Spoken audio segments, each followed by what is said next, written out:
Good morning, everyone. Starting with some housekeeping issues, please everyone turn off their devices. Welcome to Assembly Judiciary.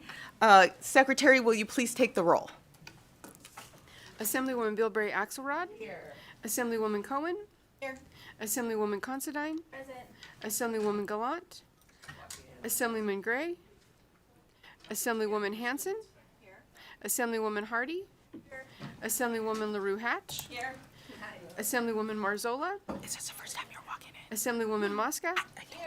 Assemblywoman Newby. Here. Assemblyman Orentlicker. Assemblywoman Summers Armstrong. Assemblyman Urick. Chair Miller. Here.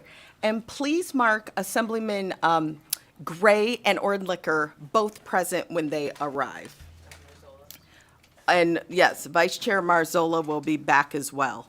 So, and again, we have people popping and moving all over the place. So with that, again, just a few reminders, we're going to have public comment at the end of today's hearing. Also, please make sure that you turn off any of your devices.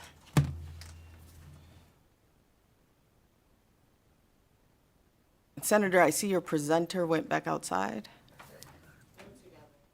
Yeah, I know, but he went outside. Okay, but we have the other senator first.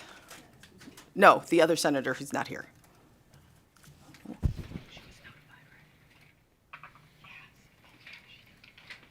Okay, I just want to make sure. Okay.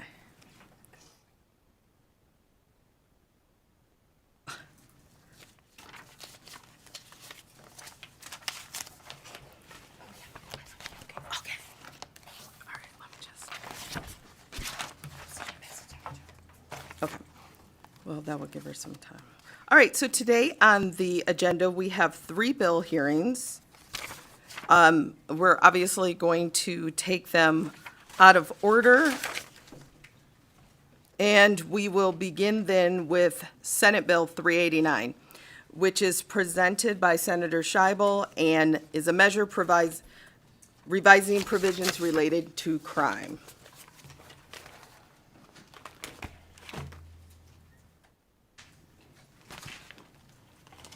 Good morning, everybody.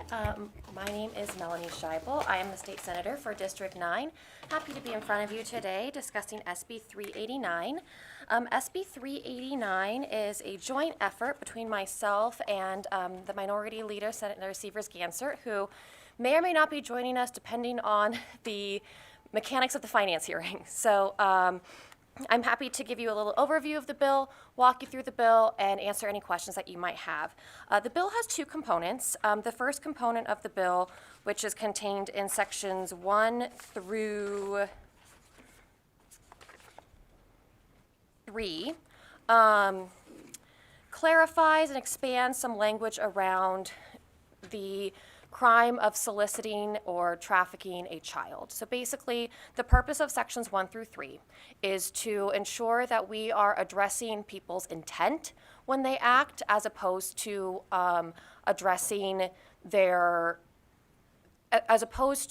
creating a distinction between people who succeed and don't succeed in trafficking children, to put it simply. So basically, we have a number of task forces throughout the state, northern and southern, that work alongside law enforcement to try to stop child sex trafficking before it ever starts.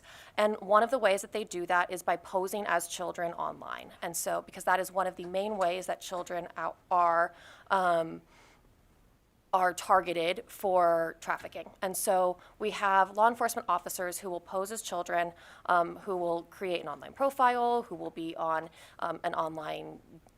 a dating website or a social media network, and they will claim to be children, and they will interact with adults online who want to exploit those children.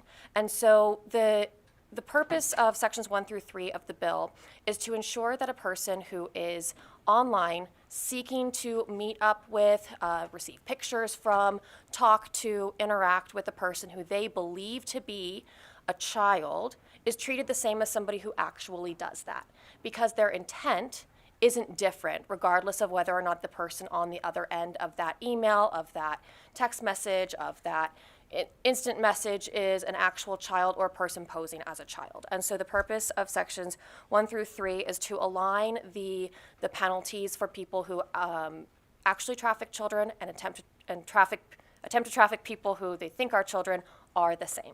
That's what the first part of the bill does. The second part of the bill, sections 4 through 7, the rest of the bill, 4 through 9,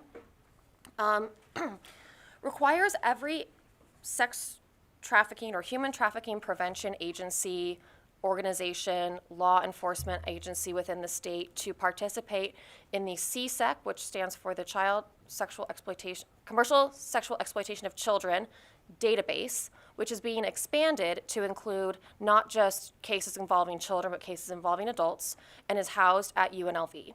And the SB 389 requires that everybody participate in the database so that the database can provide a report to the interim Judiciary Committee or another committee regarding the efforts that are being made to address human trafficking throughout the state of Nevada every single year.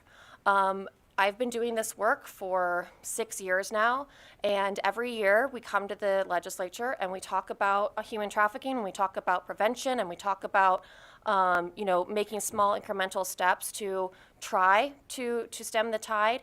And what we have done is created a very complex web of policy councils, task forces, commissions, committees, and they don't necessarily coordinate. And they don't necessarily agree on an approach to ending human trafficking, but that's okay.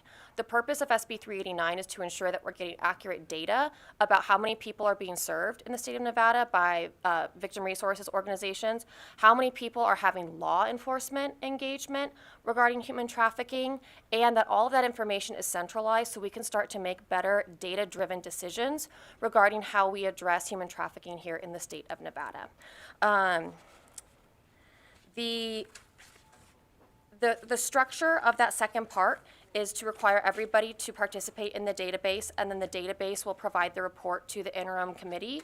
And they can also provide policy recommendations to allow the interim committee to respond in upcoming years. And perhaps the most important part of the bill that was just approved in Senate Finance yesterday is a $1 million appropriation to the Human Trafficking Contingency Account. That is an account that is managed by the Department of Health and Human Services. And yes, I talked to them before I brought the bill and made sure that they are willing and able to accept an extra $1 million. Surprise, they were happy to. And that account is utilized for nonprofit organizations that engage in prevention of human trafficking and servicing victim survivors of human trafficking. And so hopefully with a $1 million infusion into the account, we will be able to put our money where our mouth is and start providing more services, more wraparound services, and more preventative services to avoid falling into the trap of always relying on law enforcement to be, the one tool that we utilize, increase, expand every session to try to address human trafficking in the state of Nevada. And so, like I said, that allocation was already approved by the Senate Finance Committee yesterday. It's found in section 7.5, and I would be happy to answer any questions.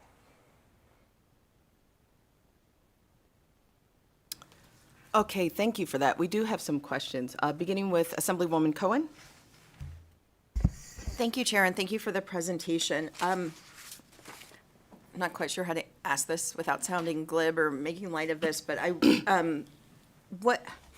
so if you have an adult person who has an existing relationship with a prostitute and knows that the prostitute is over 18, but that's part of the game they play is pretending, doing the schoolgirl thing, which we know is gross, but is different than going out and seeking a child. Are they captured by this, or are they under this, or are they okay because they know that this person's over 18, so this would not add extra charges for them? Melanie Scheibel, for the record, I appreciate that question because I think it's a valid concern, even if those are not the people that we, care most about protecting. Everybody has a right to, be to their freedoms and their personal expression, and they would not be captured by this bill. It's intended for somebody who truly believes that they are soliciting a child, even though the person is not a child. And so the policy reason behind that is basically that, as our law enforcement agencies seek to stop this behavior, it's a little bit backwards to say, well, let's wait until they contact an actual child before we stop them, arrest them, punish them, whatever. Let's, make sure that whether they believe they are soliciting a child or are actually soliciting a child, they're treated the same way. But pretending to solicit a child would not fall under the same category. Okay, next question from Assemblywoman LaRue Hatch. Thank you, Chair, and thank you for presenting this morning. So my question is just what currently happens in these sting operations without this new language? What charges can be brought against these individuals? Thank you, Madam Chair. For the record, Senator Heidi Seavers-Ganser.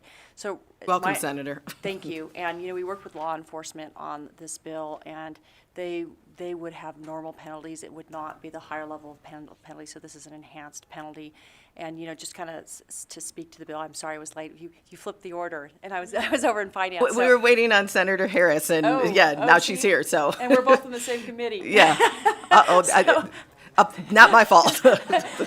So thank you. What I wanted to tell you is that I worked on legislation like this with now U.S. Senator Catherine Cortez Masto around 2007, and it was around individuals luring children online. So recognizing, knowing, saying, oh yeah, I know you're a 12-year-old, and I still want to meet up with you, and those types of things. And so, times have changed, and now we've had this for a long time, but we're looking at this specifically around solicitation. And so this is a form of legislation that has passed before, that's been well supported, because we want to make sure that these folks who are acknowledging that they believe this person is underage and still want to solicit them, that they're prosecuted, and that we have these penalties related to that type of crime for someone who is a minor.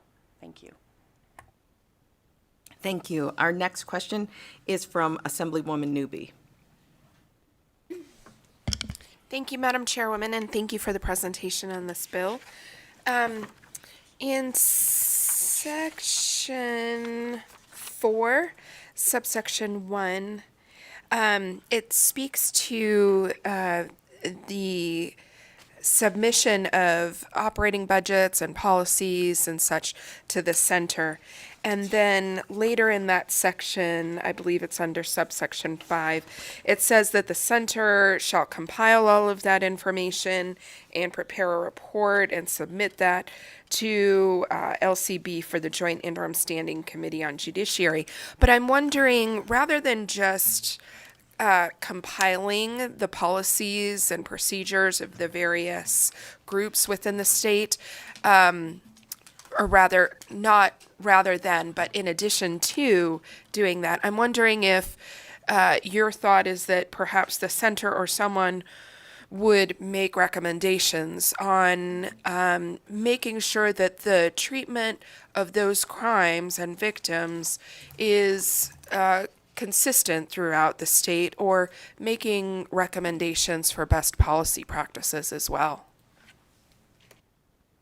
Melanie Scheibel for the record, and this might be surprising, but actually the intention is not for the Statistical Analysis Center to make a policy recommendation, because part of the issue that we have seen over the last 10 to 15 years as we've tried to address human trafficking in Nevada is a wide variety of approaches, opinions, and frankly some debate around what the data shows and what the best way forward is. And so the purpose of this bill is to create a clearinghouse so that the interim standing committee has all of the information disaggregated and objectively in order to make policy decisions that are not driven by one particular organization or one particular coalition with one particular philosophy on how to address human trafficking, but so that they get an accurate and unbiased view of what are we doing in the state of Nevada. How many organizations treat victim survivors who are still in the game? How many treat victim survivors who have only treat victim survivors who have left? How many treat victim survivors who also have criminal records? How many don't treat victim survivors and only participate in law enforcement activities? That's what the purpose of the report is to get a better landscape of what's going on in Nevada without the editorializing that each organization puts on their own participation in this space.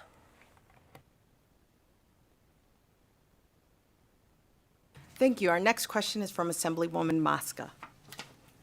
Thank you, Chair, and thank you for this. Can you speak about how much this does go on currently, and will this increase the amount of stings?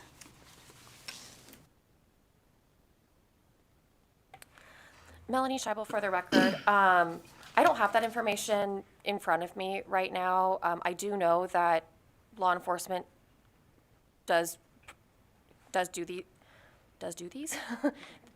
Yeah, they do actively do these, and I believe that it was their request that we amend this language so that they could be more effective. Whether more effective means more stings or just a different type or a different approach to them, I'm not sure.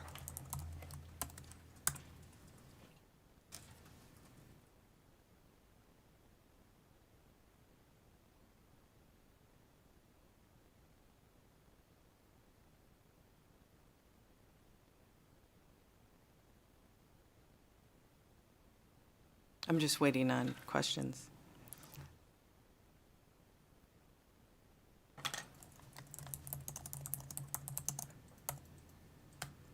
Assemblywoman Summers Armstrong, do you have a question? Okay. Thank you, Madam Chair, and thank you so much for the presentation. Is there data that shows quantitatively that law enforcement is not able to successfully convict people without this language? I think that we need to ensure that that's the real issue before we start adding additional stuff into NRS. Thank you for the question. For the record, Senator Heidi Seavers answered. So when I look at this legislation, it's not so much about being able to press charges and convict them. It's about what the penalties are. And so if you understand and clearly have acknowledged that you've got someone who is a minor, then they should be charged for soliciting a minor, so they can still prosecute individuals. So this puts them in the category where they knowingly are soliciting a minor, which have higher levels.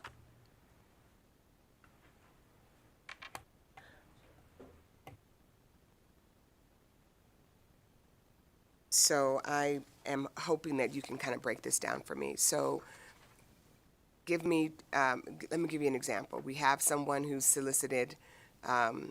actually solicited a child, and someone who is soliciting an adult posing as a child. What is the difference between what can be charged to each of those folks and why we need this bill? Melanie Scheibel, for the record. Currently, under Nevada law, that second person who was soliciting somebody who was posing as a child but was not an actual child would be charged the same as somebody who was soliciting an adult and knew they were an adult and actually was an adult. And so generally, I think that would be a category B 1 to 10, whereas soliciting a child is a category B 2 to 20. I think there are some nuances there based on whether you're soliciting them for a violation of the prostitution statute versus the pornography statute versus the pandering statute, but generally we're talking about a difference in the level of the penalty. And so that person who is communicating with somebody who pretends to be a child but isn't currently would be charged the same as somebody who is communicating with an adult. And what this bill does is increases that penalty so that they would now be treated the same as somebody who was interacting with an actual child.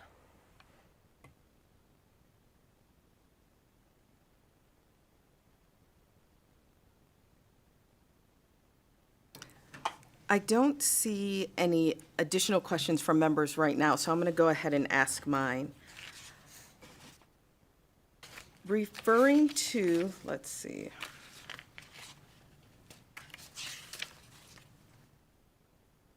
What is this, section 4, subsection 1, 1, 2, and 3. So my question is, you know, we often collect data and we often collect it based on numbers and demographics, and we don't identify the individual. And here where it says the identification of victims of human trafficking for number 1, and then number 3, the detention or citation of victims of human trafficking. So, of course, I have a lot of concerns about identifying individuals. Can you explain why that's in there? Yes, Melanie Scheibel for the record. Those 3 subpoints are the written policies that we're asking for copies of. If you look at subsection B, there's a copy of any written policy adopted by the entity, colon. So what we're saying is that we want to be able to see that this particular organization says we identify victims based on self-identification. And then maybe another organization says we identify victims based on police referrals. And another organization says we identify victims based on hospital referrals. And so we want to be able to compare how different organizations, what their policy is on identifying victim, referring them to services, and that subpart 3 about the detention or citation is more specifically, do you provide services to people who have been cited or detained for criminal activity in connection with their status as a trafficking victim? And so in no way will the identity of individuals be provided in any of these reports? Melanie Scheibel for the record. That is correct. And I think there is also a subsection, subsection 2 of section 4 is kind of a catch-all to make sure that this doesn't apply to anything, the disclosure of which would compromise, jeopardize, or otherwise threaten the safety or privacy of victims of human trafficking. So we wanted to give law enforcement agencies and nonprofit organizations the latitude to decide if they have some kind of policy that they think falls under those categories but would jeopardize their safety or their client's safety, then they simply don't have to provide them. Okay.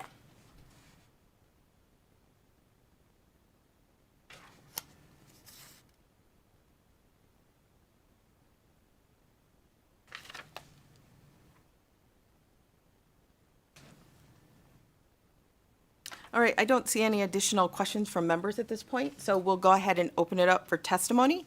Starting here in Carson City, anyone that would like to testify in support of Senate Bill 389?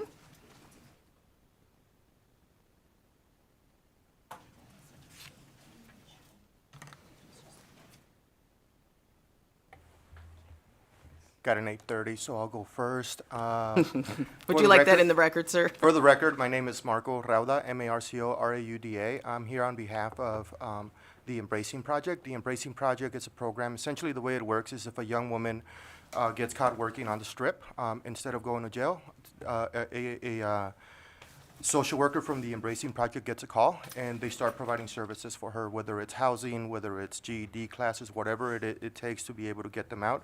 And that's why we are in support of SB 389, and we urge this committee to please pass. Thank you.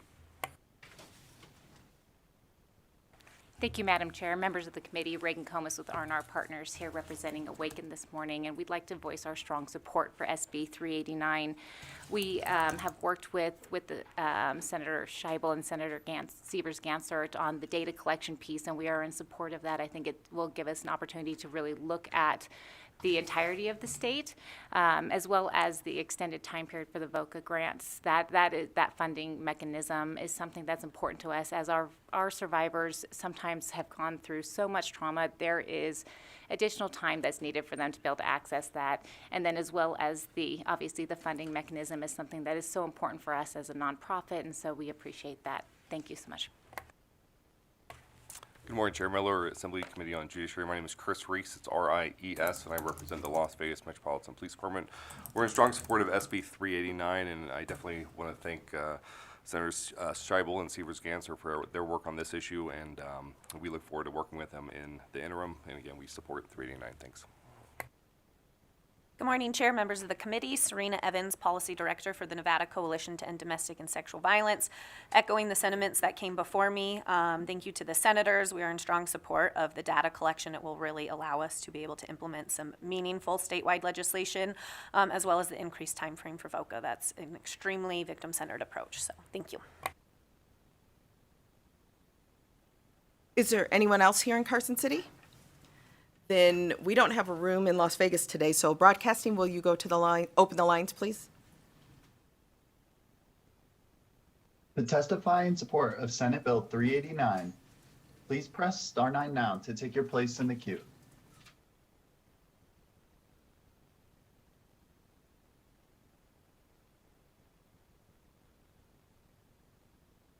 There are no callers choosing to provide testimony in support at this time. Thank you. Then I will open it up for anyone in opposition of Senate Bill 389.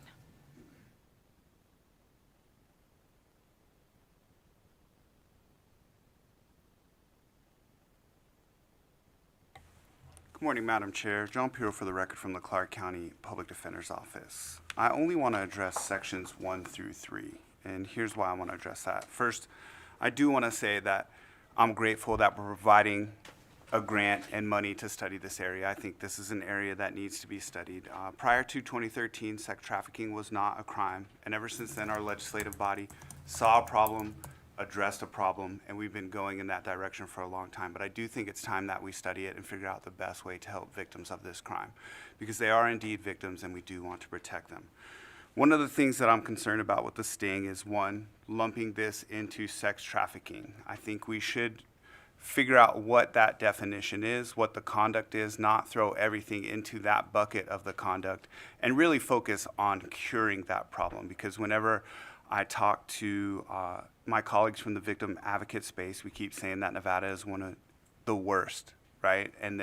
But we've been creating all these laws since 2013, and we haven't moved ourselves out of that position of one of the worst. The second thing here is, during these stings, one of the concerning things is, and the media has picked up on this, there's a New York Times article, sometimes they pick up on cognitively delayed folks. So there are folks that sit on the online chat rooms, they might have the mentality of maybe a 12-year-old, a 13-year-old, and then they are not fully able to appreciate that this person that's saying all these dirty things to him as a police officer, really setting them up for something that they wouldn't have done in the first place had they not been down that rabbit hole as a cognitively delayed person. And then to take that case to trial, the risk is so great. And as a defense attorney, one of the things I do is mitigate risk. And I tell people this is not a popular charge to go to trial on. This is not something you want to be in front of the jury on. And people will hate us as soon as we walk through the door. So it's very difficult to fight these cases and find the right balance. So that's my concern with sections 1 through 3, but I'm fully supportive of the rest of the bill. Thank you. I'm sorry, Assemblywoman. Okay, Mr. Pirro, Assemblywoman Summers Armstrong has a question for you, please. Thank you so much, Madam Chair, and thank you, Mr. Pirro. Something that you said really hit with me, and you were talking about people with cognitive issues. I think we all assume that just because someone is confirmed or presents as cognitively disabled, that charges like this will be thrown out or reduced. Is that really the case? John Pirro, for the record, no. That is not. And it really is dependent on who your DA is. I like to tell people, and I would say this to John Jones, and he'd probably agree, a lot of what happens to you in the criminal justice system is arbitrary. From who gets arrested to what DA gets assigned. If it's a DA that has common sense that I like to work with, like a John Jones or Jenny Noble, we're going to figure out the right solution to the case. If it's one of these new people that doesn't know what they're doing, trying to make a name for themselves, no. And then if we have to go to trial on a risk like this, you're risking your whole life.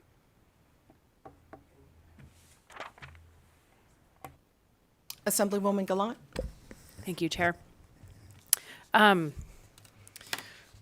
So I understand with the cognitive impairments that decision-making process isn't as, smart as somebody that doesn't. However, the consequence to the child is still the same. So my concern is like weighing the cost versus the benefit. So how many of those that are apprehended for soliciting a child are in that cognitive impairment range? Jump here for the record. I'd have to look through all and get the data, but I can follow up back with you on that for sure. In this case, though, we're talking about adults posing as a child, right? I agree with you.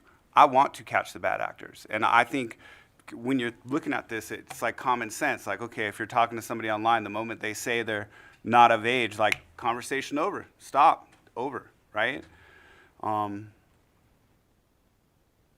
for some people, they don't make that leap. When we're talking about adults posing as a child and they keep pushing, the adult on the other end of the online stuff keeps pushing the issue. I'm not saying that's okay. I'm just saying there's like a weird balance here that I'd like to sort out and spend more time on. Okay, thank you. Okay, thank you, Mr. Pirro. Is there anyone else here in Carson City in opposition? Not seeing anyone. Broadcasting, will you open the lines? To testify in opposition to Senate Bill 389, please press star 9 now to take your place in the queue.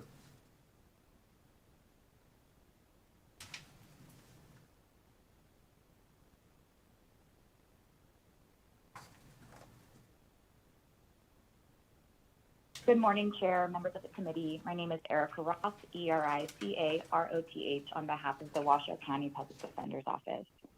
I first want to thank the bill sponsors for hearing my concerns and working on this bill. I'm in full support in collecting data. My opposition lies as far as the sting operations. So I want to give a little background on the cases, at least that we see in Washoe County, how these often go down. It is an adult person, usually it's a police officer, a picture of an adult woman. And by and far, it's where the adult person reaches out to somebody online. It's often people who spend a lot of time online. This can be because they have cognitive disabilities. It can be because they are just otherwise have other things going on, but they are often very vulnerable. And the conversation is between two adults. The person on the other end is speaking to them like an adult, creates a relationship with them, and it's only after that rapport has been built by and far that they then tell them that actually they lied about their age. And so our concern is that we want resources going to helping victims and ensuring that we're actually intervening when people are reaching out to children or seeking children out, but that's not what we're seeing in these stings. And so it leaves a lot of room for discrimination amongst who's being arrested, who's being sought out. We know that Black men are arrested at much higher rates in these solicitation and sex trafficking cases. And so when we take that into account, where we have officers actually reaching out to people, there's a great risk there. And so we support intervention, but we want to make sure that this is data-based and evidence-based. And so I oppose sections 1 of the bill as far as the sting operations, but otherwise I'm in support. Thank you. Ms. Roth? Ms. Roth, are you still there? And Oh, great. Okay. We have a question for you from Assemblywoman Constantine. Thank you, Madam Chair. So in hearing some additional information as this goes on, are there stats available, and I'm assuming with some of these stats questions already that it would be something that would have to be provided to the committee, between on arrests and charges, between those that are picked up from stings like these or whatever the proper wording is, as opposed to those being picked up, adults being picked up for soliciting minors outside of these stings? Like, is there any way to know what that differential is? so I can see if our IT person can pull that from Washoe County. Right now, our data is only going back a year and a half because we switched systems. I can tell you just from my personal observation that we have many, many more cases that are coming from these stings than from actual intervention. And so, we would love to see those resources put towards actual intervention. And one other thing I'll add is when we're talking about sex trafficking as well, when you get into the facts of these cases, I had a case once where they charged sex trafficking where the police officer posing as an adult asked for shoes repeatedly, asked if she would have to do anything in exchange for the shoes, and the person just kept saying they would buy them shoes. And so it's not always, I want to give you money in exchange for a sexual act. It's when we get into the weeds and the facts of these cases, they're much more complicated. But I will pull that data, what I can. Thank you so much, Ms. Roth. And please submit that to the committee so that everyone can view it. I don't believe there's any other questions for you right now, but thank you, Ms. Roth. Thank you. Okay, with that, broadcasting, next caller. You have recently joined and would like to testify in opposition to Senate Bill 389. Please press star 9 now.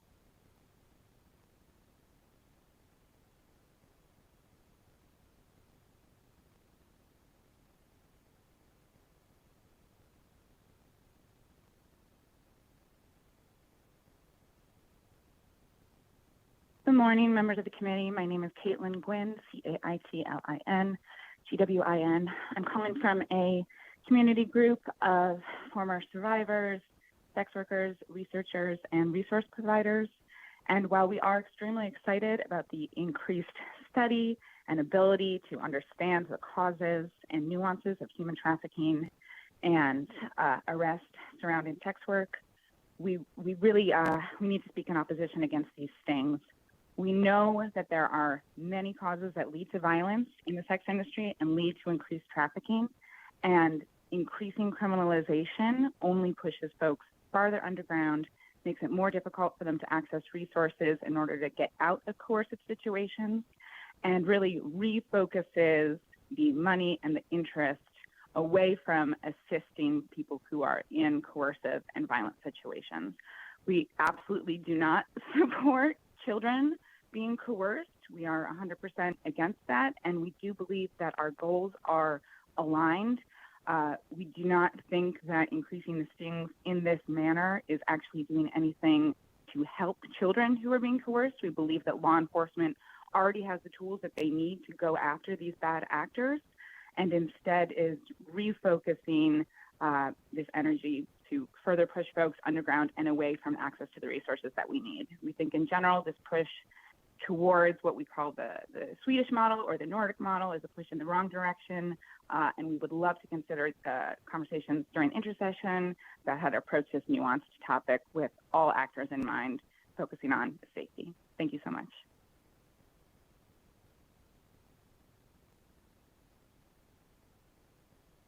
There are no other callers choosing to provide testimony in opposition at this time. Okay, thank you. Then I'll go ahead and open it up for testimony in neutral. If there's anyone who would like to testify in neutral to Senate Bill 389 here in Carson City? Not seeing anyone. Broadcasting, is there anyone on the line? To testify in neutral to Senate Bill 389, please press star 9 now to take your place in the queue.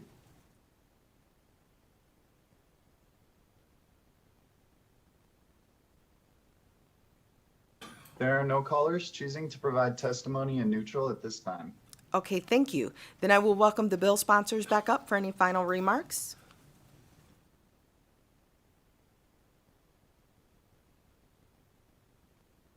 Thank you again, Melanie Scheibel, for the record. Before I forget, there is one other small change that we were hoping to make in the statute that was lost somewhere along the way.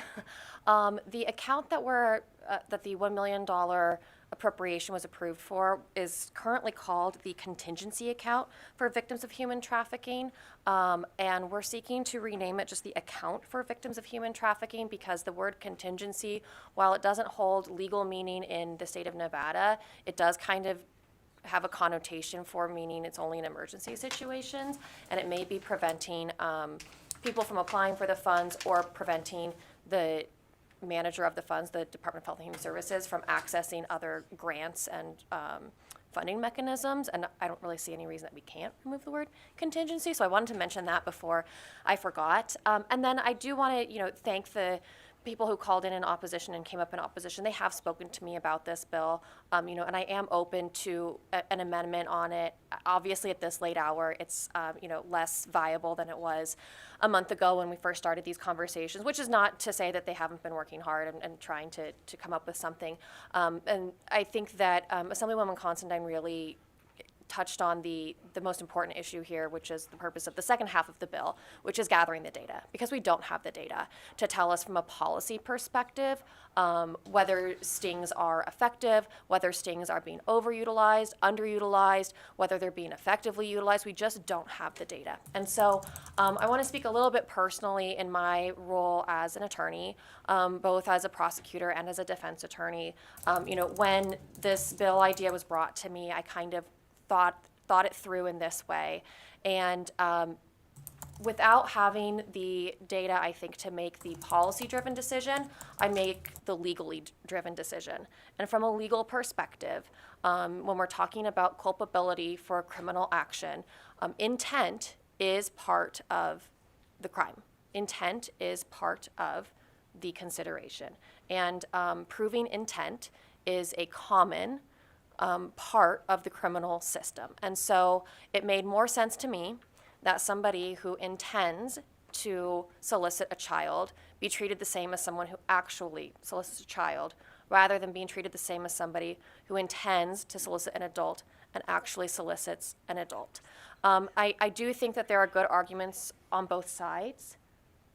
That was my, that's my assessment of the question in front of us, and I don't think that either interpretation is unreasonable, and I think that there are some gains to be made by ensuring that people who attempt to solicit children and believe they are soliciting children are treated the same, and that we're not depending on victims to come forward and be victimized before we address the problem, which is predators.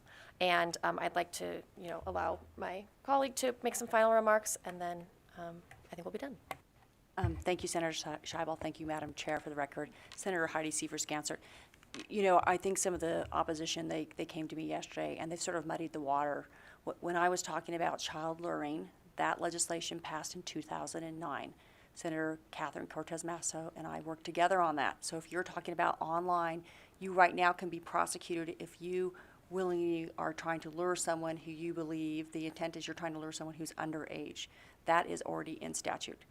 This bill is around current operations that are not luring, because again, we already have that in statute. And when you think about the intent, as my colleague just mentioned, the intent of someone to lure a minor, to lure a child, or to solicit, I should say, solicit a child, just take a moment and think about that. If you have children, think about soliciting a child and believing that person is a child. We want those offenders off the street. We want them prosecuted.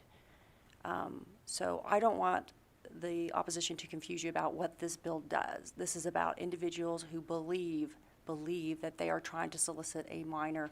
And when you look at sex trafficking, they are the victims. Those women, those young people are the victims, and we need to be able to protect them. So I urge you to support this legislation. I appreciate your consideration today. Thank you.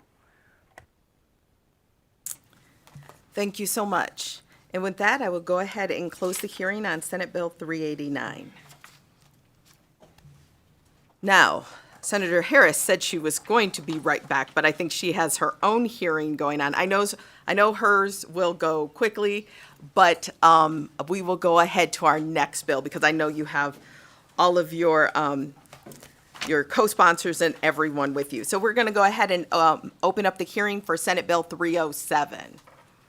So Senate Bill 307 revises provisions relating to human rights.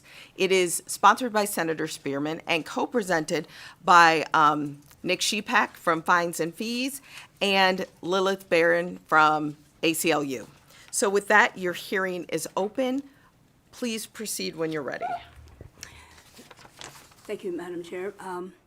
For the record, I am Senator Pat Spearman, and I represent Senate District 1, and this is a bill that is a continuation of the problem we've been attempting to solve since 2017 with respect to solitary confinement. And I will limit my comments to that and turn it over to the experts. Thank you. Thank you, Chair and committee members. My name is Nick Shepak. I am here today in my capacity as the board chair of Return Strong and a steering committee member of the national organization Social Workers Against Solitary Confinement. As Senator Spearman mentioned, this is something that we have been working on for many years. It is the one issue that I will continue to work on until it is solved, no matter what job I have or where I live. We are very pleased to have been able to work with Director Zuenda on this piece of legislation. Prior to the director leaving, unprompted by the legislature, Director Zuenda had the Vera Institute enter NDOC facilities, do a comprehensive report on the use of solitary confinement, and give them a plan to reduce the use. This plan, however, was not implemented as the director left prior to any steps being taken. With the return of Director Zuenda, we have been able to work out a piece of legislation that gets us very close to meeting the Nelson Mandela rules, which govern the treatment of prisoners from the United Nations, and have found a piece of legislation that does not cost the state any money. I will walk us through the bill briefly and pass it over to Lily Barron from the ACLU. Sections 5 through 10 provide definitions for the bill, the most important of which being that solitary confinement is defined as restricting an individual to a cell for 22 or more hours a day. Section 12 requires the director to establish regulations to ensure that solitary confinement is used as a last resort in the least restrictive manner and for the shortest period of time possible. Section 12.3, sub 1, restricts use of solitary confinement to a period to not exceed 15 consecutive days, except under certain exigent circumstances, does not allow anyone to be held in solitary within 90 days of release, as we know this increases recidivism and danger to the community, and restricts the use of solitary confinement for anyone who is suffering from serious mental illness. They are not allowed to be placed in solitary, as we know it greatly exacerbates these mental health issues. Section 12.3 sub 2 allows for the removal of an offender from solitary for good behavior at any time. This gives the department leeway to remove people as they see fit. Section 12.3 sub 3 clarifies the privileges afforded to offenders held in solitary. These are the same rules as people held in disciplinary segregation, which is a type of solitary. Section 3.4 ensures that that there is a wellness check at least one time a day by a healthcare professional. We know that people can deteriorate within hours or days in solitary confinement, and these wellness checks are necessary to ensure the safety and sanity of those individuals. Section 12.5 sub 1 allows for an offender to be held in solitary more than 15 days for a few reasons. One being if the offender refuses to leave. We had discussions with the director, and there are times when individuals do not want to leave this isolation. It's either for safety, fear, these things, and if we had written the bill where they were mandated to be removed, that would mean cell extractions by armed officers, and we do not want to see that.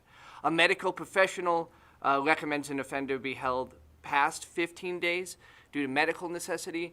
In conversations, we were talking about individuals that are on breathing tubes, are bedridden individuals who are not medically safe to be removed. And finally, C, if a multidisciplinary team, which we'll talk about in a moment, recommends a continuation in order to protect the health or safety of the offender or other staff.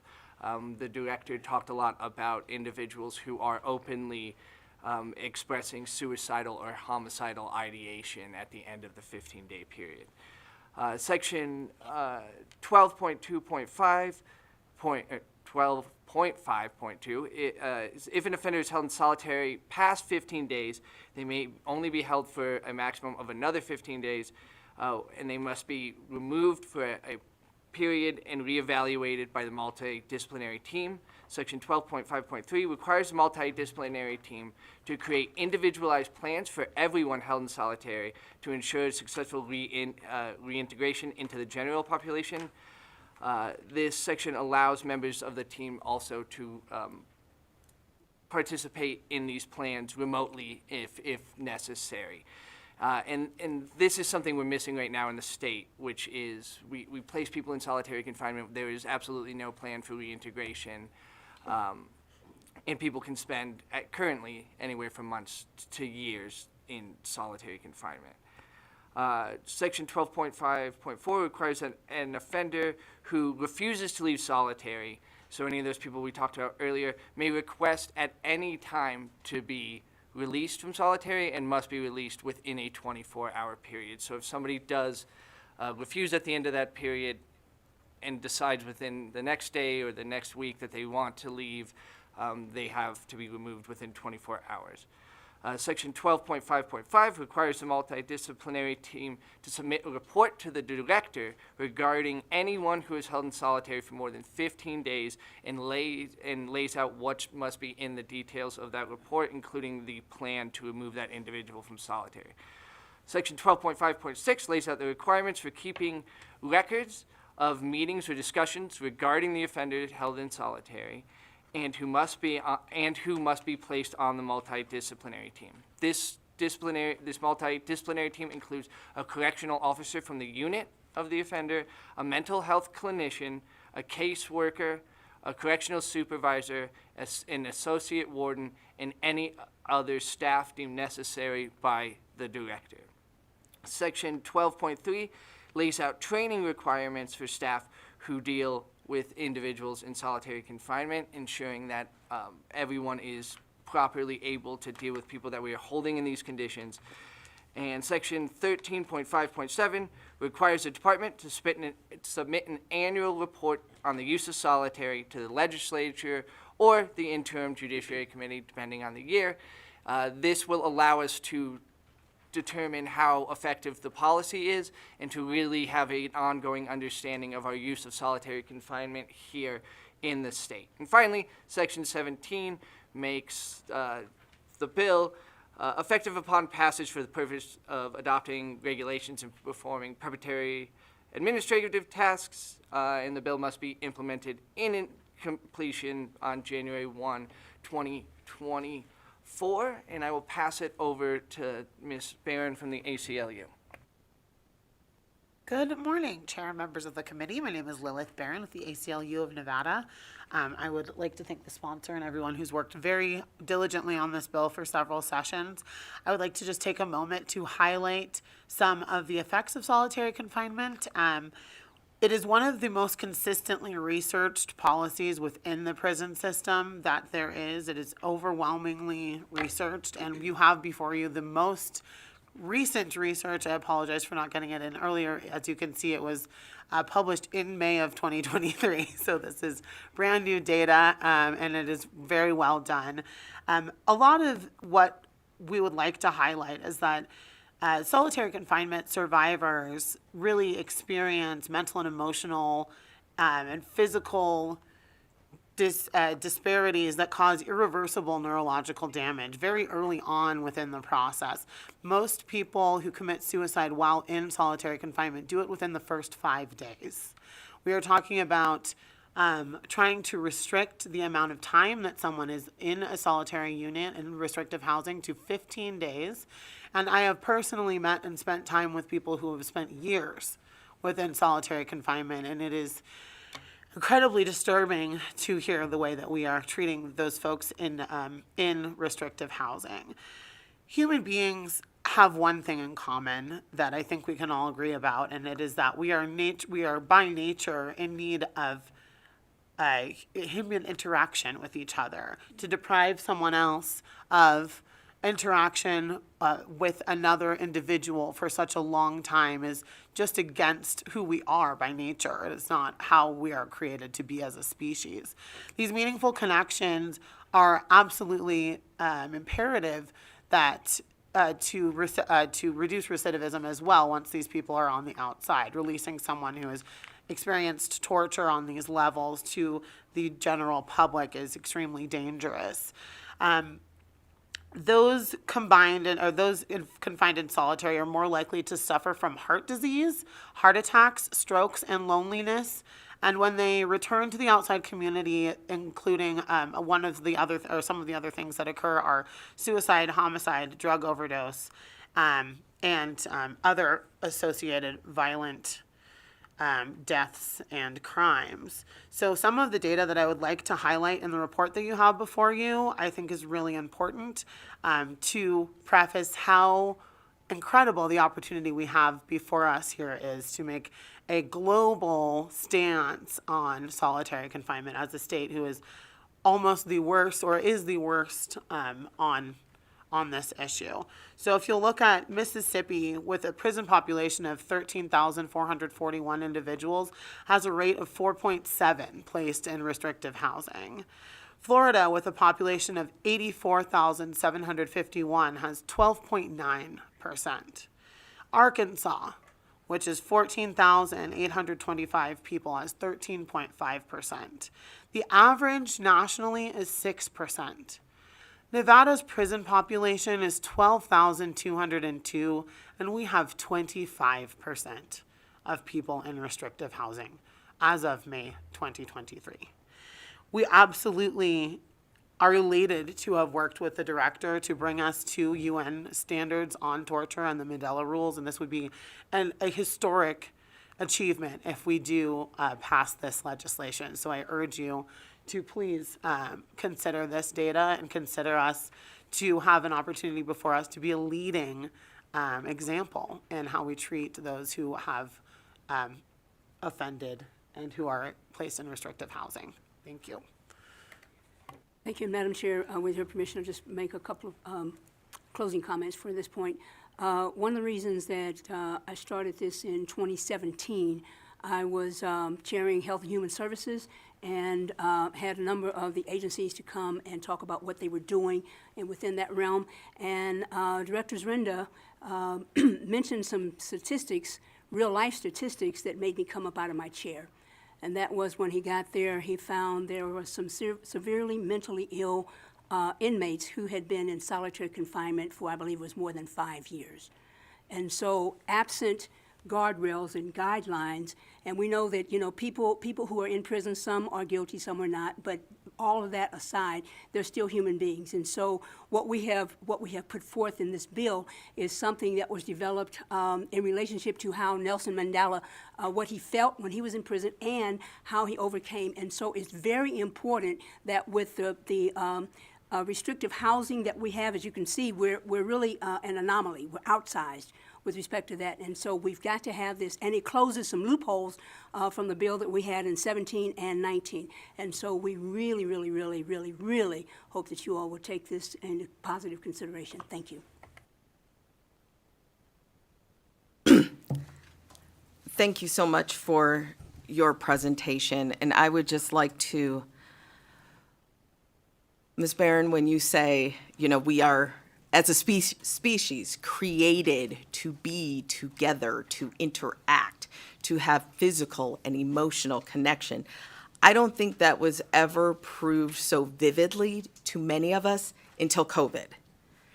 And when there was the shutdown, and when many of us couldn't, leave or interact with others, and losing that, even just that physical touch. We don't realize how much daily we're in physical touch with each other, with one another, as well as conversation. And I'm someone that's fascinated by the movies where the person's in complete solitude and the rest of the world has disappeared, like I Am Legend or The Martian, things where and the whole time I'm trying to figure out how do they survive without human interaction. Now, of course, these are the movies, but I want us to all think about that because it is critical. We know it for plants. We know it for all living species.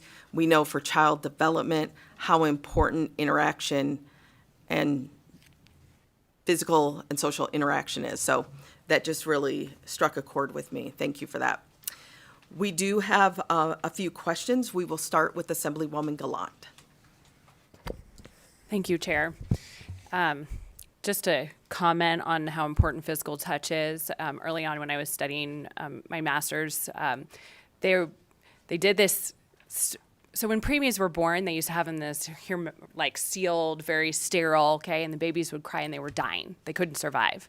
And this night nurse in England just couldn't handle do you know this study? Okay, couldn't handle the crying, and she started holding them at night, breaking the rules.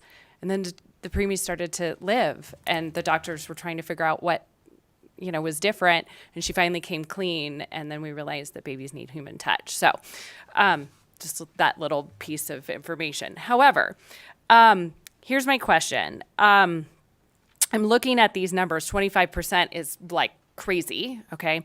So in terms of, is this individual restrictive housing, two parts, is it just solitary confinement, or is that also including segregated housing for those that are in danger, which are still with, other people? They're not in a cell for 22 hours alone. So is that number, the 3,140 people in 22 hours of solitary confinement? Nick Sheepak, for the record, that number is going to include people who do not meet the 22-hour threshold. So there's going to be individuals who are in restrictive housing that are in the numbers that you see in the report that are not going to be necessarily touched by this bill. Say individuals on death row, and I'm not sure if the director is on or here. It was my understanding that for a long period of time they did the top tier, had half the day off, and the bottom tier had the other half of the day off. That would still be considered restrictive housing. So while we use solitary confinement at a higher rate at the 22 hours in Nevada than most places, the 25% is not solely people who are held to our definition of solitary confinement in this bill. Follow up? Yes, please. Okay, so I had the pleasure of speaking with Director Zorinda because he's not able to be here today. And as of today, 772 inmates are in solitary confinement, which is roughly 6.6%. And so I think it would be important that we work from these numbers so that I'm not saying we do need to deal with this because Director Zorinda is not always going to be there. Like, we know he's great. We've had in the past, but I think it's important that we work from data that is showing the true picture. Lilith Barron, for the record. If you would like, I would be happy to extract that data from the states that I mentioned just to have a comparison. All right, I will be happy to provide that. Thank you. Thank you. Our next question will be from Assemblywoman LaRue Hatch. Thank you, Chair, and thank you for presenting on this critical issue today.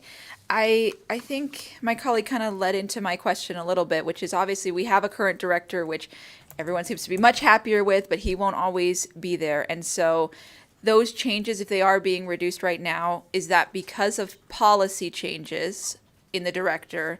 And what are those current policies? And does this codify those policies, or does this take it even a step further for protections for individuals? Nick Sheepak, for the record, this will absolutely take it further than what is current policy. Current policy for disciplinary segregation is a 15-day disciplinary sentence. However, that's after a hearing. People can be held before. We know individuals who have been held for years. As far as solitary policy goes, there's nothing in NDOC policy that uses the words solitary confinement. So the policies are unclear. And as we mentioned before, the director was doing a lot of work prior to leaving to establish set policies for this type of housing. They aren't specifically laid out, and I believe that's what's leading to a significant rate of the use of solitary. And Madam Chair, if I might, to address some of the questions and the concerns. One of the things that we noticed after we passed the legislation in 19 was that there were ways that people were working around it. And so although I can appreciate what the numbers are today, I'm not sure that those are the same numbers that are applicable prior to Director Zorinda coming back because, and I don't know if they're on, but in a previous hearing in the Senate, we had young ladies who told us about being in solitary confinement for 90 days straight, for 6 months straight. And there was really no real reason for that. And so what this legislation does, if you want to look at it from the standpoint of codifying, what it does is it says very explicitly, these are the things that will happen, not may, but these are the things that will happen if you were to put someone into solitary confinement. And so I just want to put that in there because I want to make sure that the numbers that we're talking about may be a little skewed in terms of 6,000, but what we're really talking about is bringing this all into codifying. This is what it looks like. Because if, I guess if Director Zurinder was here, he would probably tell you that some of the numbers that were reflected in solitary confinement prior to his returning were probably grossly underrepresented. Grossly underrepresented. And so now with this legislation, we've closed the loopholes. And we've said in no uncertain terms, these are the things that will happen.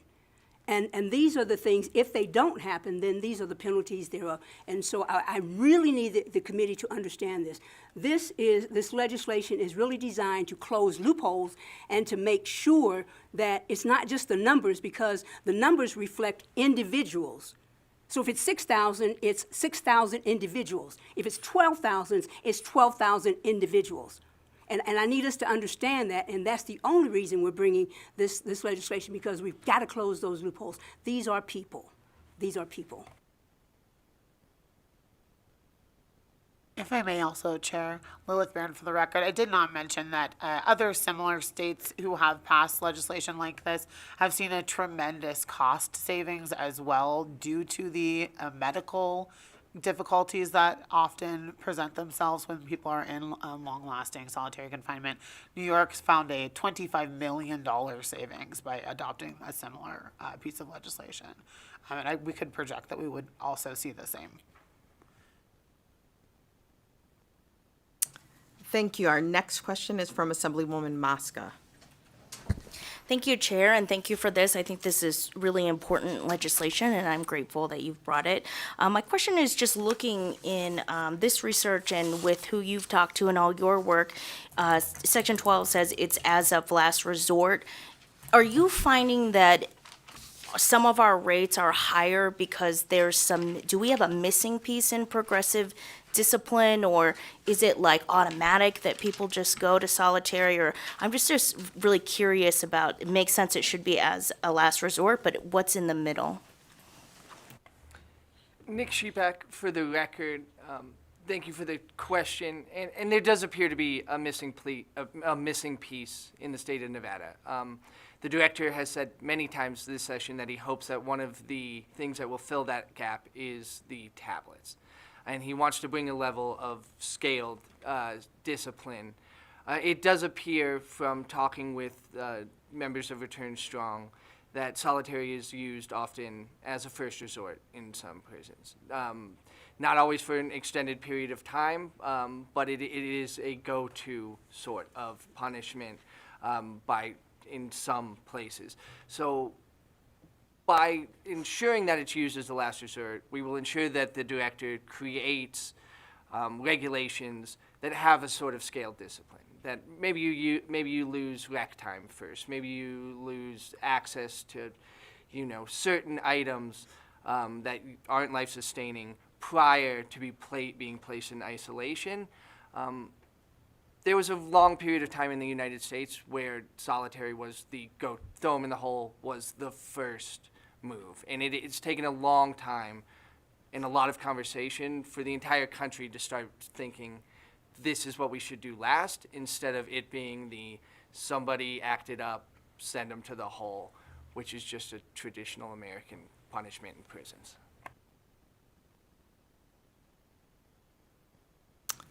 Thank you. Our next question is from Assemblywoman Newby.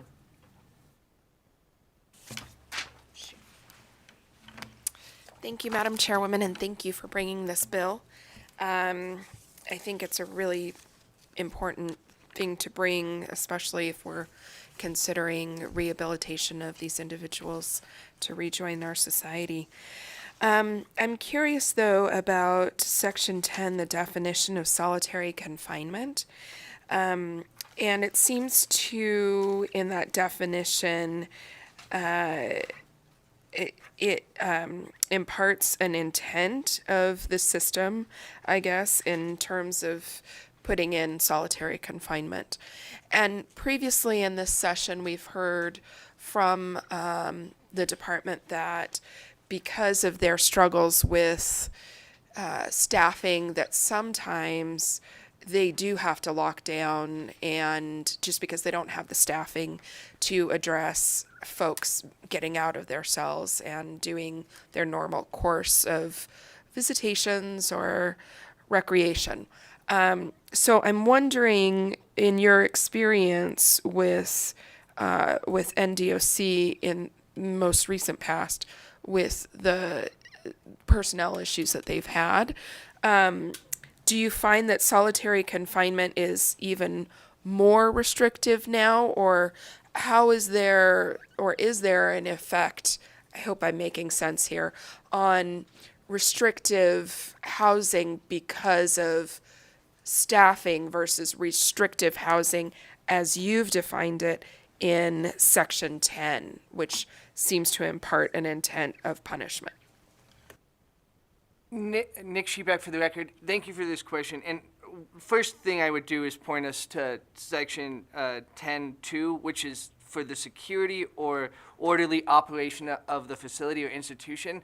So if we are locking people down because we do not have the staff, that still falls under this definition. That the reason they are locked down is for the security or orderly operation of the facility due to a staffing shortage. So they would still be subject to these regulations under those conditions. We have seen increases of block-wide lockdowns where people are getting out for significantly less time.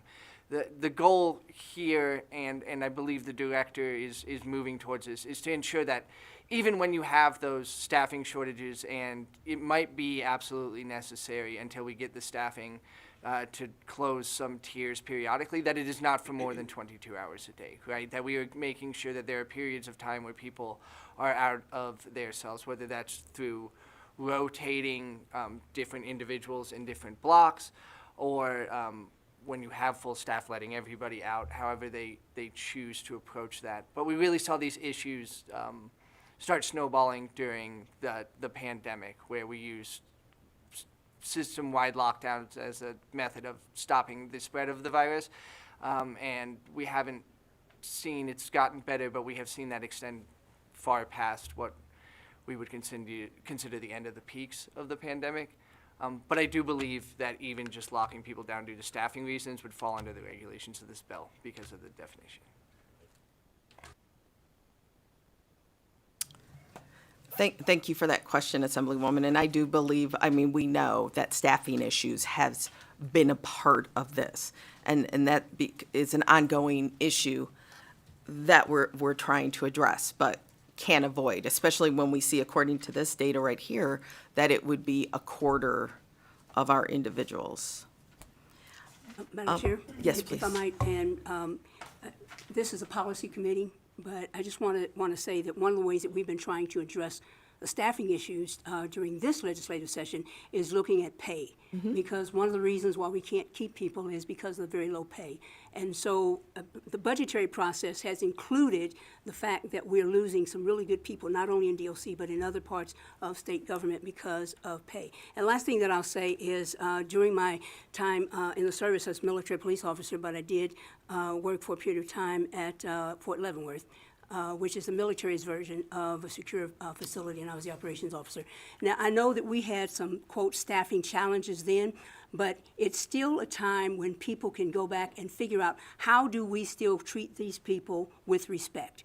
And for Leavenworth, it's former people who were formerly in the military who did something or whatever, and now they're in Leavenworth. And so the idea or the goal for the operations officer was to say, these are some of the things that may happen, and if this happens, this is what we will do. And so I think proper training and understanding that staffing shortages, somebody's going to get sick, somebody else, all these things are going to happen, but it is a consequence of leadership, and leadership's responsibility is to look at all of the things that may or may not happen and then have plans in place, COAs, courses of actions in place so that they can address that. And when you don't have that, that's when you have arbitrary solitary confinement. And I don't know if the young woman who testified earlier in the Senate, I don't know if she's on, but she was put in solitary confinement. She didn't even know why.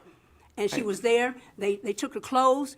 All she had was a blanket, and she said she was left on the floor of the cell for 90 days. And thank you for that, Senator, because this is what we're trying to move away from. And again, it shouldn't be based on staffing concerns. So we're going to move to our next question from Assemblywoman Summers Armstrong. Thank you, Madam Chair. Thank you all Senator, for being here, and thank you all for the presentation.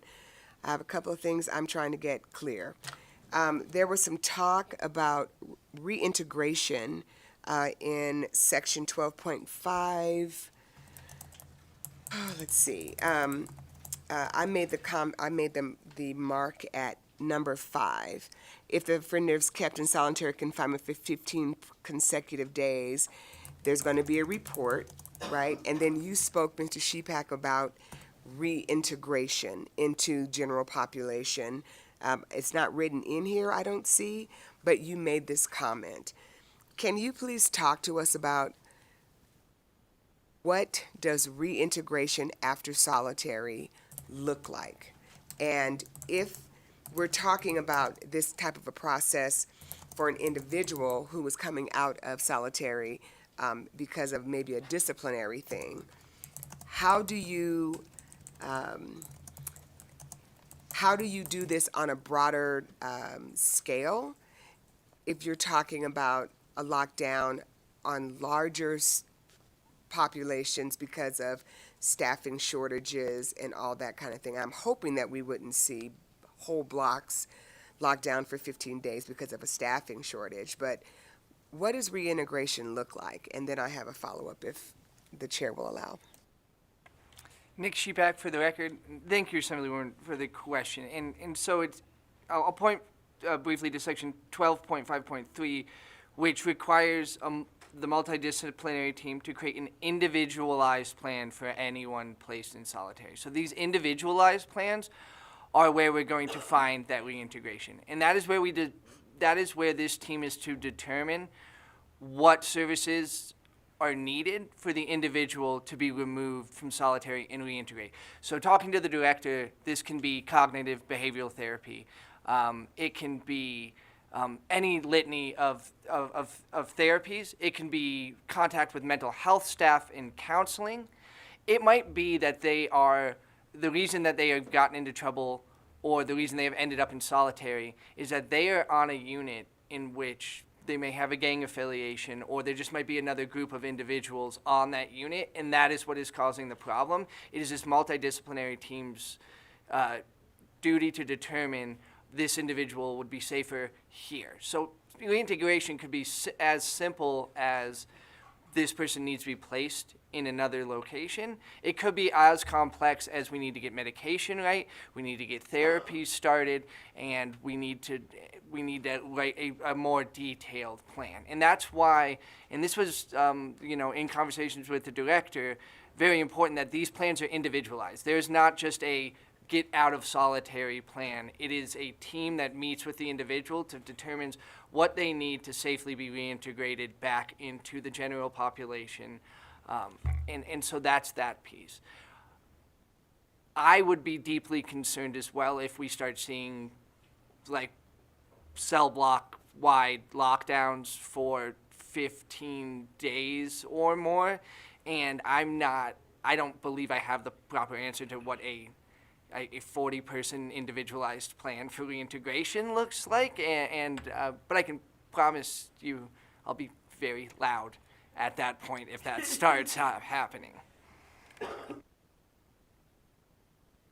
Yes, follow-up, Assemblywoman. Thank you, Madam Chair, and thank you. And if that did happen, I would expect you to be calling some of us so that we can help you be on the vanguard. I did check to see that there was no fiscal note on this. And I'm looking at this team, which in 12.55 includes a psychiatrist, a psychologist, clinical social worker who's got to be degreed and informed, a registered nurse, and all these folks. Now I'm going to ask the question, do we have this staff already available? Are they contracted? Do we have this team that can do this? And if we don't, how long would it take us to get this team together? The ideas don't mean anything if we don't have, you can have a ball game, but you have no players, you got no game.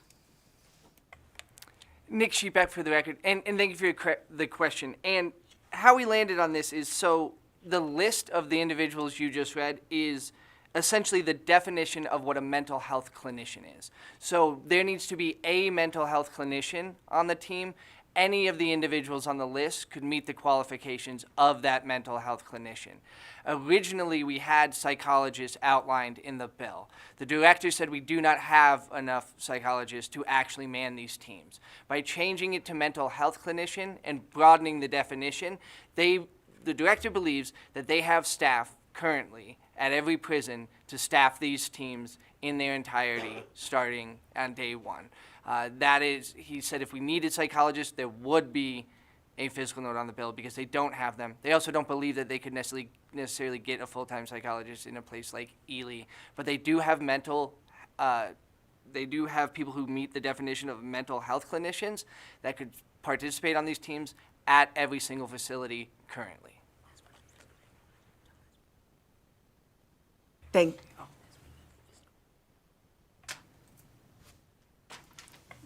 And one more thing. And so we started with a very large fiscal note on the first iteration of this bill. I will mention that we ran the same bill 2 sessions in a row.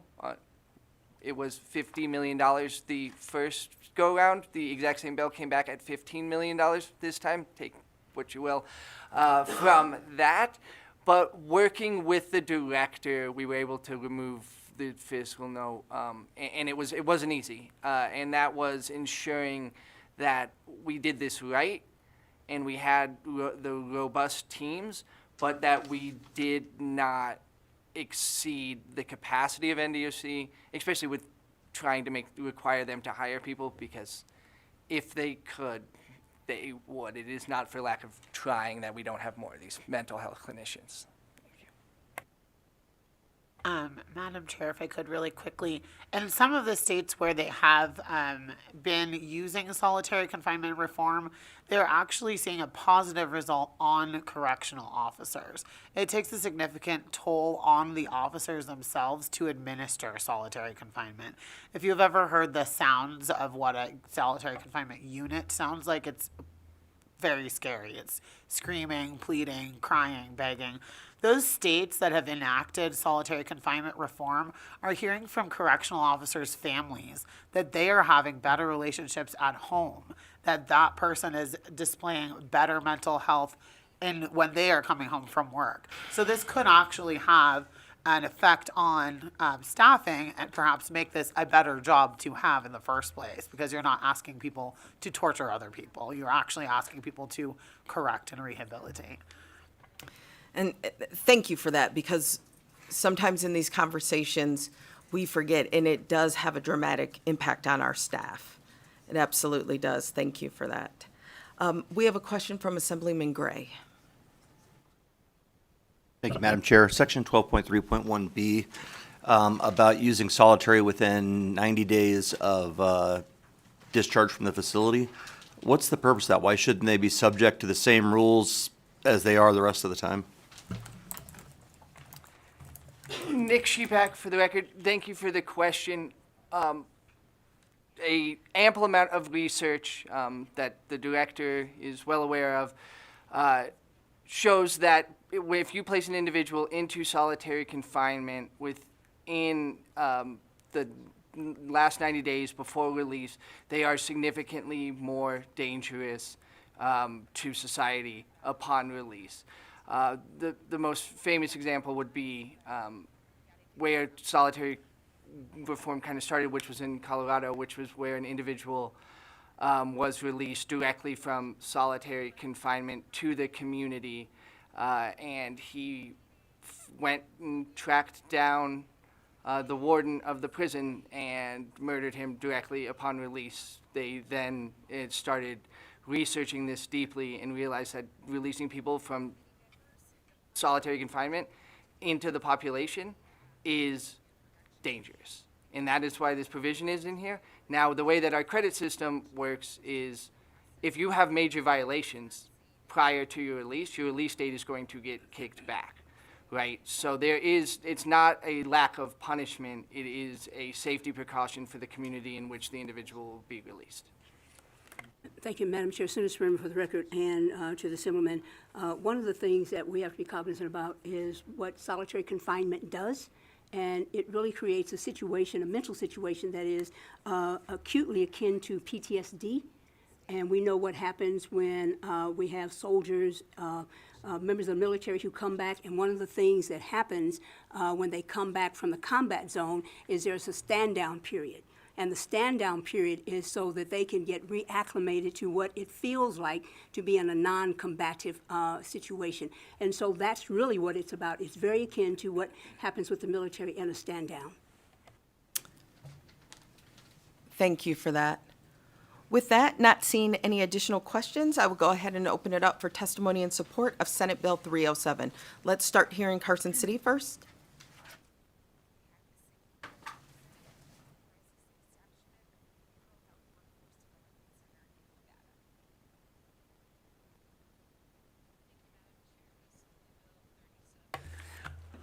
Good morning, everyone. Barry Cole, B-A-R-Y-C-O-L-E. As a psychiatrist, this is really fundamental to me. If you think about what I'm allowed to get away with in a psychiatric environment, patients are under continuous monitoring when they're even in a seclusion room. Should we restrain someone, you're posting another person at the door to make sure everything is okay, that they're not choking at any time. We have to check them every 2 hours. There have to be comprehensive reports written. You have to have a full explanatory note. This is not just necessary, this is critical legislation. And I'll tell you, I've spent a couple months working as a prison psychiatrist, some of the scariest 2 months of my life. And what I remember was when I went to administrative segregation, so-called solitary, there were women, this was a women's prison, who had covered themselves with feces, screaming, yelling. You hear about Bedlam and how insane Bedlam was. Segregation is far worse, and yes, this notion of standing down. Remember the mistake we made in the Vietnam War is we pulled people out of the Mekong Delta and landed them at Travis Air Force Base in the same 24 hours. There was no stand down. You were in combat in the morning and you were in your own bed that night. That was not a way to do it. World War II was different. People had a few weeks to come home on those troop transport ships. They could decompress, process what had happened.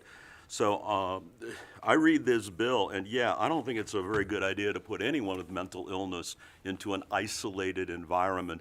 This is what we call enhanced interrogation. This is what we did at Gitmo. Let's not do it in Nevada's prisons. And I'm going to put my money where my mouth is. I've already told Director Zarenda, once this is over and I get to go back to my real life, I'd like to start volunteering or helping in our correctional system. We haven't worked out the details yet, but I'm going to put my money where my mouth is, or whatever the term is. Please support 307. Good morning, Chair and members of the committee. For the record, my name is Christine Saunders, and I'm the Policy Director with the Progressive Leadership Alliance of Nevada, here in support of Senate Bill 307. The conditions of solitary confinement differ drastically from a correctional facility's general population, and the absence of meaningful human interaction and physical activities can have an enormous impact on mental health. In fact, those in solitary confinement have shown a significant increase in suicide attempts compared to other incarcerated individuals. These psychological impacts can make it even more difficult for individuals to adjust to reentry and potentially increase recidivism rates. We must ensure that we do not misuse solitary confinement and only use the practice as a last resort. There are many safe and proven alternatives that could reduce violence, increase public safety, and cut incarceration costs. We urge your support of SB 307. Thank you. Good morning. My name is Jody Hawking. I'm the founder and executive director of Return Strong. And honestly, as I sat down to start thinking about what I wanted to say or to write this statement, I tried to really think of something new or catchy or shocking enough that might move people with the power to end solitary confinement to do that, or at least to implement a cap of the 15 days. But I realize that's part of the problem. We've heard the research, statistics, and anecdotal evidence of the inhumane, degrading horrors that are associated with solitary confinement. We know it causes mental illness. We know it increases a person's chances of dying by suicide. We know it's been named a form of torture when it's used for longer than 15 days, and yet we still are here in 2023 trying to figure out if we can stop this practice. So today, instead of re-explaining the same evidence that's been available to all of us in this room, I decided to share quotes from people who are incarcerated in Nevada, who have experienced solitary confinement, who are part of our membership, and they've described what this form of torture has done to them. And here's what they say. First quote is by somebody at Ely. He says, "Each passing day pushed me deeper and deeper into an abysmal pit. When you're on the brink of sanity leaving you, there's no true awareness of self, awareness of what's happening around you. Autopilot rules the days as they arrive. I was vulnerable beyond measure, agonizingly paranoid, and the effects of solitary confinement are real and they last a lifetime. They're never leaving me." Second person, you've actually met this person numerous times. "Once you're in solitary confinement, you are finally all treated equally, like animals." She goes on to say, "A lot of people think that it's quiet back there, that people find solitude like it's a timeout, but it's actually very noisy. It's blood-wrenching screams. I went to sleep with those screams, I woke up with those screams, and today I'm free and I still hear those screams." Two of these quotes are from a woman that you've seen here all session giving testimony. She wrote this to us during her incarceration and she works with us now. She lives with the impact of the harm that was done to her by us, by the state. She's out here now forever living with that. Return Strong, our membership, inside prisons and out here, we're here in strong, strong support of SB 307, and we appreciate Senator Spearman and everybody who's been part of getting this here. Thank you very much. Good morning, Chair, members of the committee. Erica Roth on behalf of the Washoe County Public Defender's Office, testifying in support. I'll keep it brief. I don't think there's much I can say beyond those who have experienced solitary confinement. What I will say is that punishment is not torture. We can both punish those who are wrongdoers and rehabilitate them, but none of that includes torture. And so we urge your passage. Thank you. Thank you, Madam Chair. John Puro from the Clark County Public Defender's Office. We are in strong support. We'd like to thank Senator Spearman for continuing to bring this issue to this body, and Director Zarenda for helping us get this issue over the hump.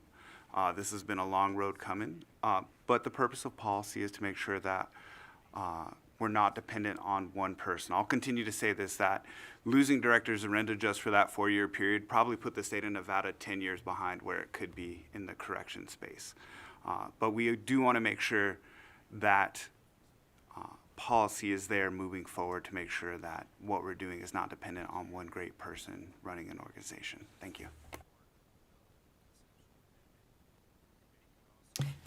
Not seeing anyone else wishing to testify in support. Broadcasting, will you open the lines, please? To testify in support of Senate Bill 307, please press star 9 now to take your place in the queue.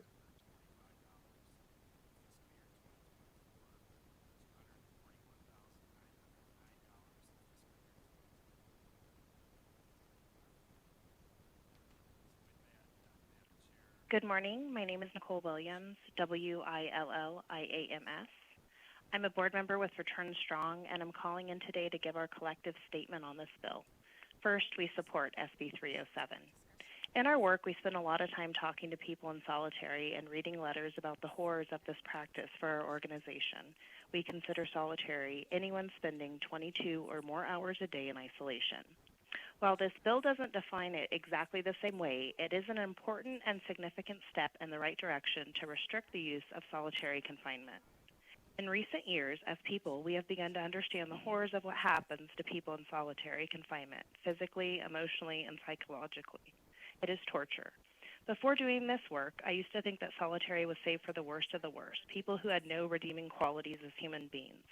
Along the journey, I have learned a few things. 1, 2 things can always be true. You can have committed a crime, maybe even a horrific crime that requires accountability, and you can also have redeeming qualities and a story worth redeeming. 2, solitary confinement isn't for the worst of the worst. It's for the person who stole packets of butter from the chow hall. It's also for the person who has too much mail or property in their cells.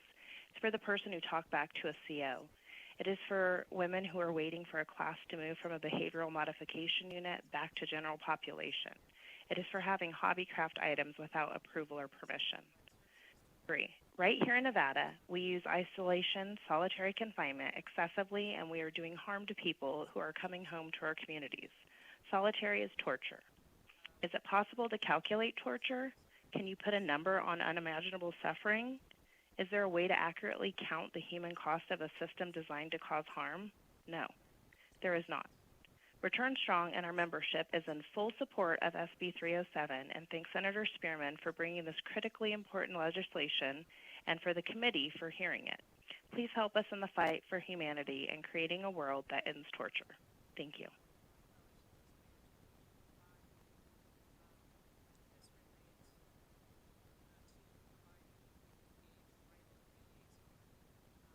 Hi, Melissa Duna for the record, MELSSATUNA. I am a member of Return Strong and a mother of incarcerated son. I can't express how grateful I am for this bill to come forward. My son has been in solitary confinement. He cannot be moved into GP because of retaliation. And the first thing my son tells me when he comes home is, Ma, straight to the emergency room. I need to get medical care. The mental strain on him and my family is just something that we will never forget. And we just want to move forward. And I urge everybody on the committee, and I thank Senator Spearman for bringing this bill forward, and everyone who's working so hard to know that jail should be rehabilitation, and let's have humane and compassion for everyone in this world. Thank you.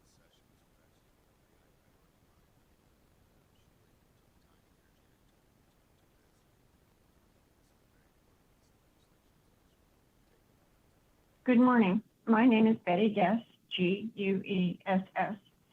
I am a core volunteer and activist with Return Strong, and I am calling in today in support of SB 307. I used to believe that I was not one who had as yet been personally impacted by the use of solitary confinement. Though I do have a son incarcerated by the Department of Corrections in Nevada, he thankfully has never been subjected to any type of disciplinary segregation. However, in reality, are we not all truly personally impacted by the use of this torture? Yes, I said torture. According to the United Nations, prison isolation fits the definition of torture as stated in several international human rights treaties, and thus constitutes a violation of human rights law. One of the documented consequences of long-term isolation is uncontrollable feelings of rage and fear. Many prisoners are released directly to the streets after spending years in isolation. Because of this, long-term solitary confinement goes beyond a problem of prison conditions. It poses a formidable threat to public safety and becomes a community health problem. The UN Convention Against Torture defines torture as the state-sanctioned act by which severe pain or suffering, whether physical or mental, is intentionally inflicted on a person for information, punishment, intimidation, or for any reason based on discrimination. I stand for ending solitary confinement in all of its many forms. SB 307 is a step in the right direction. I strongly support this bill and urge you to pass it. Thank the committee for hearing it today and Senator Spearman for bringing it forward.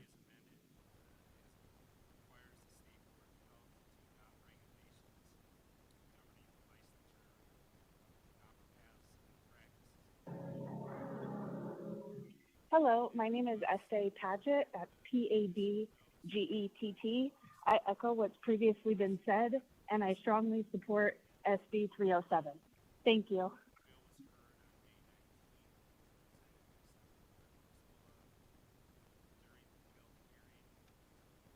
First, I want to thank you for your time. My name is Crystal Voigt, and my fiance is currently incarcerated in NDOC. Unfortunately, my fiance was in solitary confinement about 2 years ago for violating a rule. I understand that there are consequences and punishment, but I believe they need to be humane. He was in solitary for over 60 days when he was told initially it would be 30 days. Our phone calls were reduced to 2 times a week. The worst part of the phone calls was hearing his mental health deteriorate as time went on. The conversations about his plans for the future stopped, and the hope in his voice was gone.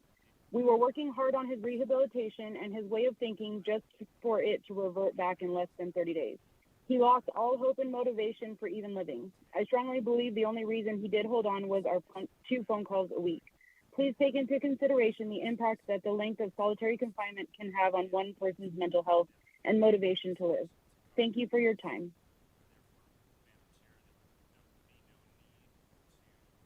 You have recently joined and would like to testify in support of Senate Bill 307. Please press star 9 now.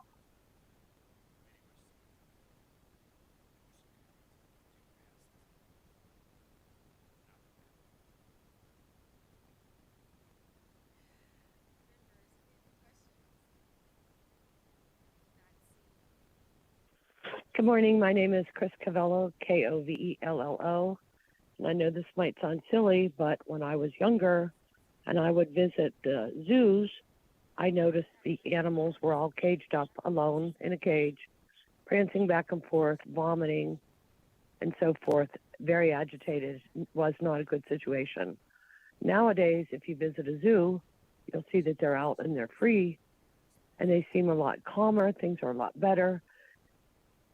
Zoologists have realized that the solitary confinement for animals is no good, the same as it is not any good for inmates. I also volunteer at Hope for Prisoners. I instruct those that are recently released. And some of the conversations that I hear in class are just horrific about the time and the years and the months and the days that they've spent in solitary confinement. I notice that some of these students who talk about the solitary confinement are much more reserved, much more quiet. They don't participate as much as the other students do. So please, I urge you to pass 307. It's very important. Thank you very much.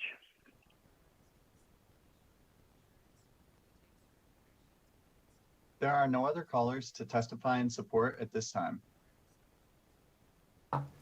Thank you. Then I'll open it up to opposition testimony. If there's anyone here in Carson City wishing to oppose. Not seeing anyone. Broadcasting, is there anyone on the line? There are no other callers to testify in opposition at this time. Okay, thank you. Then I'll open it up for neutral. Is there anyone wishing to testify in neutral? Not seeing anyone. Broadcasting, is there anyone on the line? There are no other callers to testify in neutral at this time. Thank you. Then I will welcome the bill sponsors back up for any final remarks.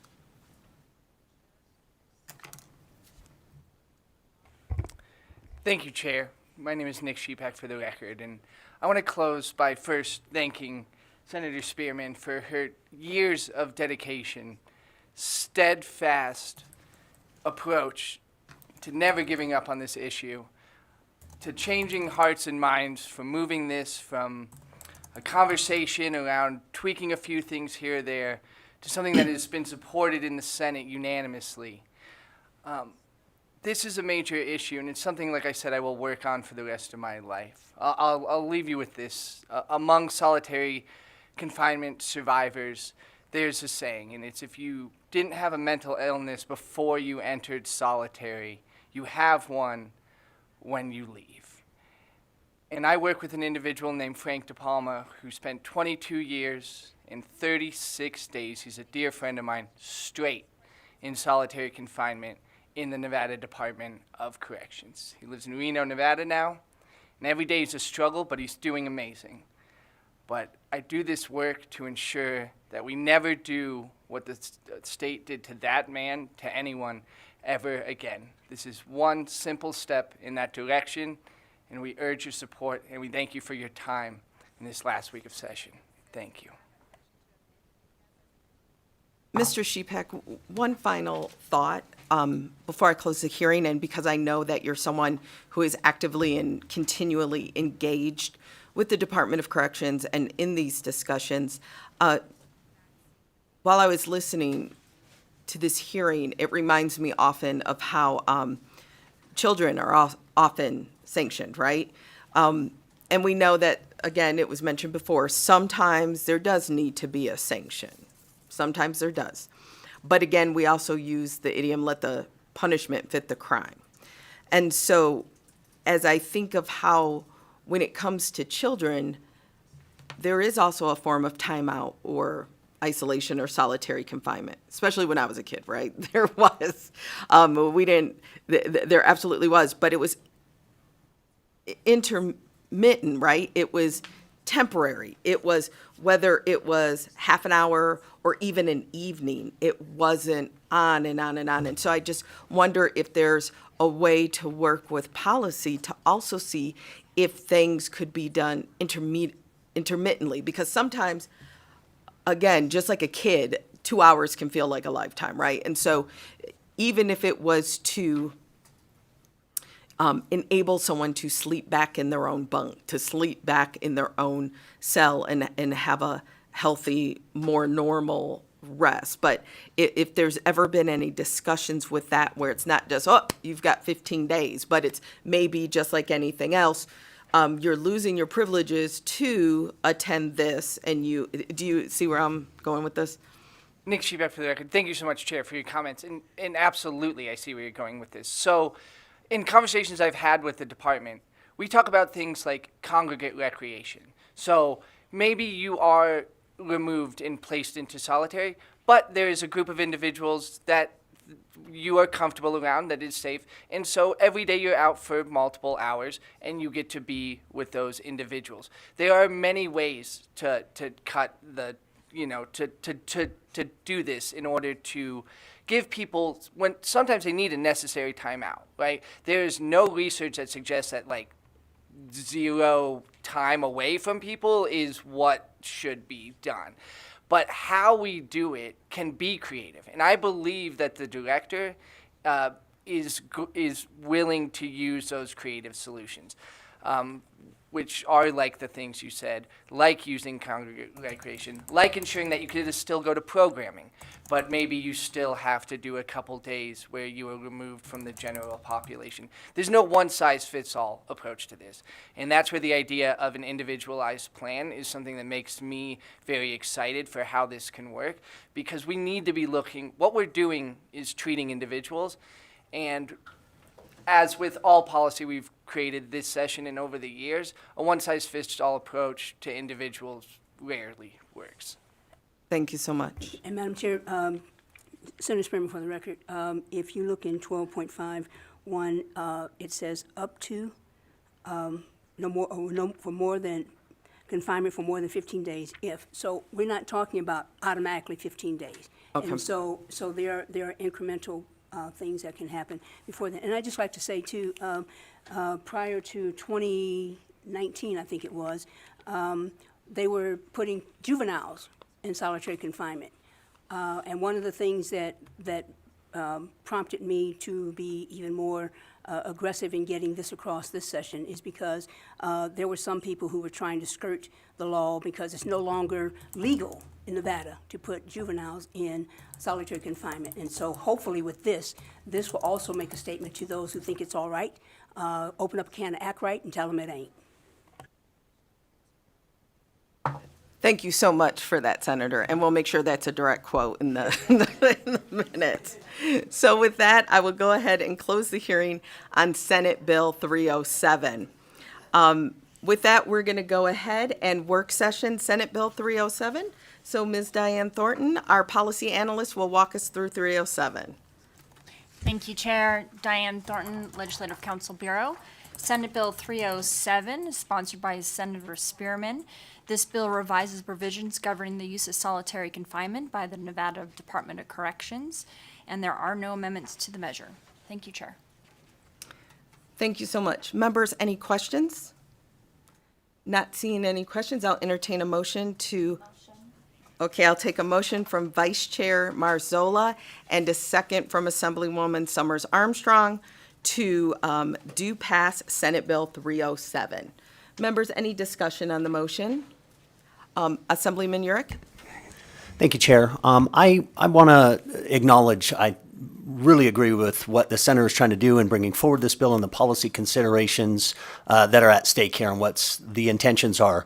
At this point, unfortunately, at this stage of our legislative term here, we have hit like a deadline time, which is why we're turning this around. And this is a big policy shift that at this point, I like the intentions. I'm concerned about the unintended consequences and would like to try to vet this out. Normally, I get these bills in advance and I can have conversations with individuals and get answers to my questions. And I don't feel like I have had the opportunity to do that, to take into consideration the logistical, the practical, the safety considerations of some of this. And unfortunately, Director Zarenda was not able to be here today for me to ask some of those questions. So at this point, Chair, I'm gonna vote no with the hopes that I can do some follow-up, dig a little bit deeper, and get to a point where I can vote yes on the floor. Thank you. Thank you so much, Assemblyman. Anyone else?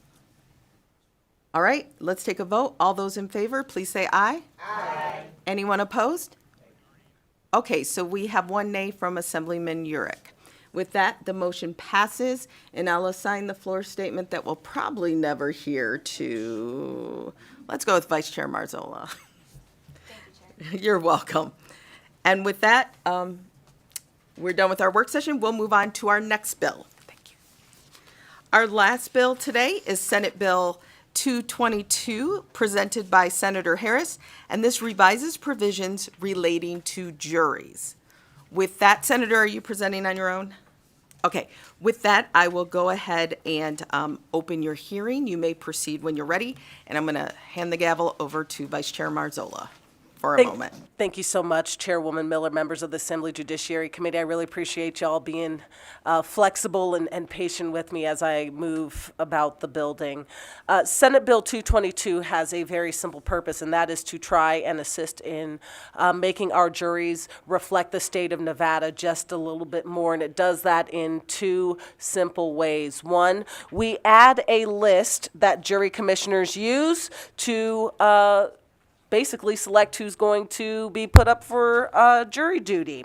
And that list is the Department of Health and Human Services list of folks who are on public assistance. The second thing that we do is we up the daily pay fee. Right now it is $40. We're upping it to $65. The last time that this number was raised, it went from $10 to $40.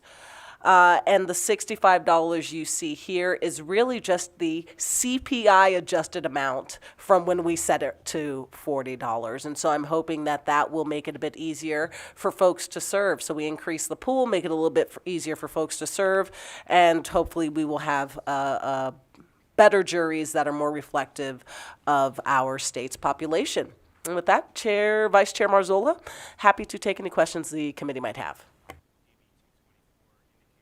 Thank you, Senator, and thank you for your presentation this morning. We will start with Assemblywoman Cohen.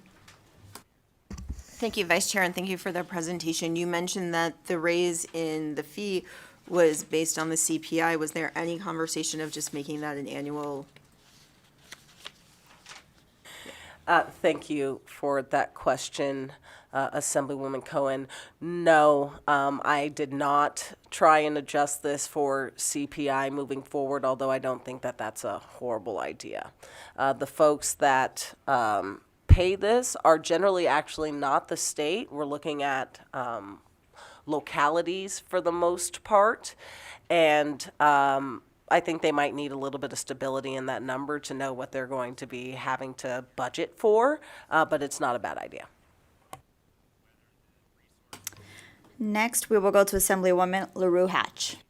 Thank you, Vice Chair, and thank you for bringing this. So I actually was going to ask the same thing. I support that CPI, especially considering you're saying they're local budgets and they want to be predictable, but presumably there are other costs will also go up with CPI, so it wouldn't be out of the realm of possibility. But my question actually, since that one was answered, is also in section 2. I noticed that the $65 for each day only starts after the second day of jury selection. So you have to miss 2 whole days of work without pay, and then on the third day you start getting paid. And so I just wondered if there was any consideration on that, especially if we're including people that are on public assistance, that they may not be able to miss that much time off work. Thank you for the question, Assemblywoman LaRue Hatch. Dallas Harris, for the record, to you through Vice Chair Please go Marzola. direct. I will. Thank you so much. So the system is not perfect. I did not fix everything that was wrong necessarily, or that could be improved with our jury selection system. I think that you've noted one issue. I do know that there was a time not too long ago where we decided to make it so that people started getting paid on the second day.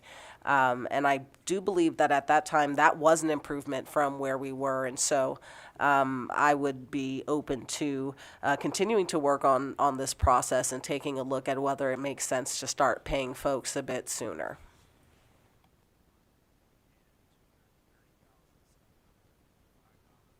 I believe our Assemblywoman LaRue Hatch was the last question or the first? The last. The last, okay. And I'm sorry, Senator, but as you could see, few folks needed just a little break quickly. Okay, with that being the last question, and I literally said, I was like, we're probably missing all of the hearing because I knew this one would be brief. So not seeing any additional questions, I'll open it up for testimony in support of Senate Bill 222. And I'm sorry. Chairwoman Miller, if you don't mind, I need to run to finance. I've been gone the entire morning, and we're hearing a pretty important bill, but do you mind if I just Absolutely slip out? not. I know Okay. folks are all over the place, I appreciate it. Have a good day, y'all. Thank Thanks. You too.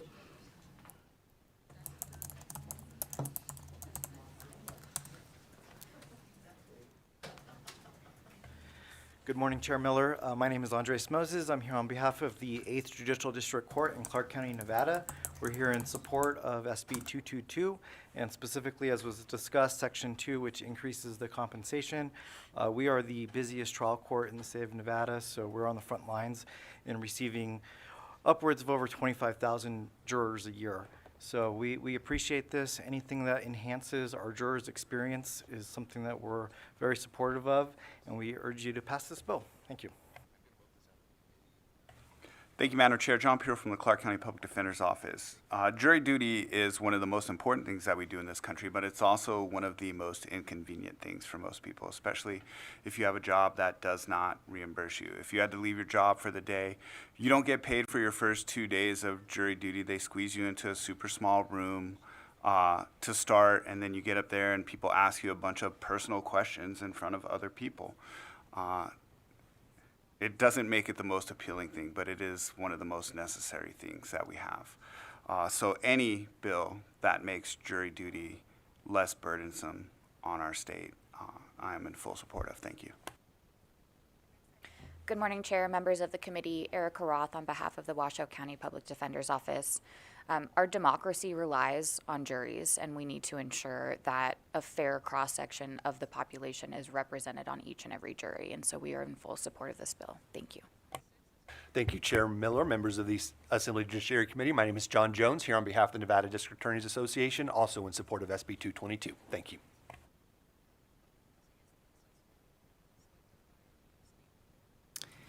Not seeing anyone else in Carson City wishing to testify in support. Broadcasting, will you open the lines, please? To testify in support of Senate Bill 222, please press star 9 now to take your place in the queue.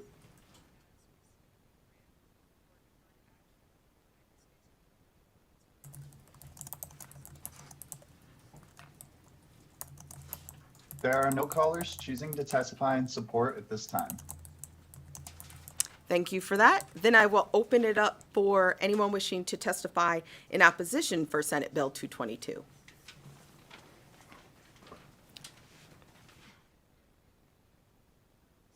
Oh, I'm sorry, here in Carson City, and no one's coming up. So I was waiting on broadcasting. Broadcasting, please open up the line for anyone wishing to testify in opposition. To testify in opposition to Senate Bill 222, please press star 9 now to take your place in the queue.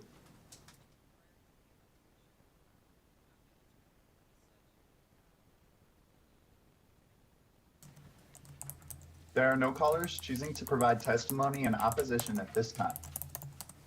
Thank you. Then I will open it up for testimony in neutral.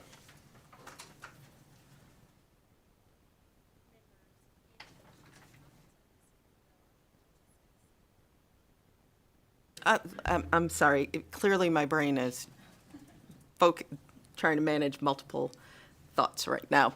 There's no one, actually, like barely anyone in the room right now. So broadcasting, will you please open up the lines for neutral testimony? To testify in neutral to Senate Bill 222, please press star 9 now to take your place in the queue.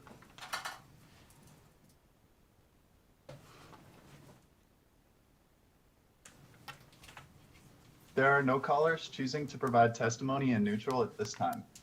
Thank you so much for that. Again, the bill sponsor has left, so she doesn't have any final remarks. So I will go ahead and close the hearing on Senate Bill 222. With that, we are also going to work session SB 222. So Ms. Thornton, please walk us through the bill. Thank you, Chair. Senate Bill 222 is sponsored by Senator Harris. This bill expands the pool of persons who may serve on a jury in either a criminal or civil trial by requiring the Department of Health and Human Services, upon request by a judge or jury commissioner, to provide a list of names. And there are no amendments to the measure. Thank you, Chair. Thank you so much. With that, I will go ahead. First, let me ask members, any questions on Senate Bill 222? Not seeing any, I'll entertain a motion to do pass SB 222. I have a motion from Vice Chair Marzola. Is there a second? Second from Assemblywoman Hardy. Members, any discussion on the motion? Not seeing any. All those in favor, please say aye. Aye. Anyone opposed? And with that, the motion passes unanimously, and I'll assign that soon-to-be not heard remarks to Assemblywoman Hardy. You're welcome. With that, the final thing on our agenda today is public comment. So if there's anyone here in Carson City wishing to make public comment, not seeing anyone, broadcasting, will you open the lines for anyone wishing to make public comment? To provide public comment, please press star 9 now to take your place in the queue.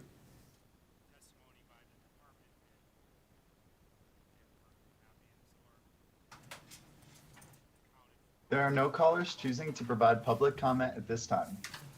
Okay, thank you so much for that. For the public's sake, we most likely will have committee tomorrow. Not sure on the time exactly, but we are expecting a few bills to be referred, so just stay tuned. And with that, thank you, everyone. Well, I'll see you tomorrow. Well, I'll probably see you tomorrow. This meeting is adjourned.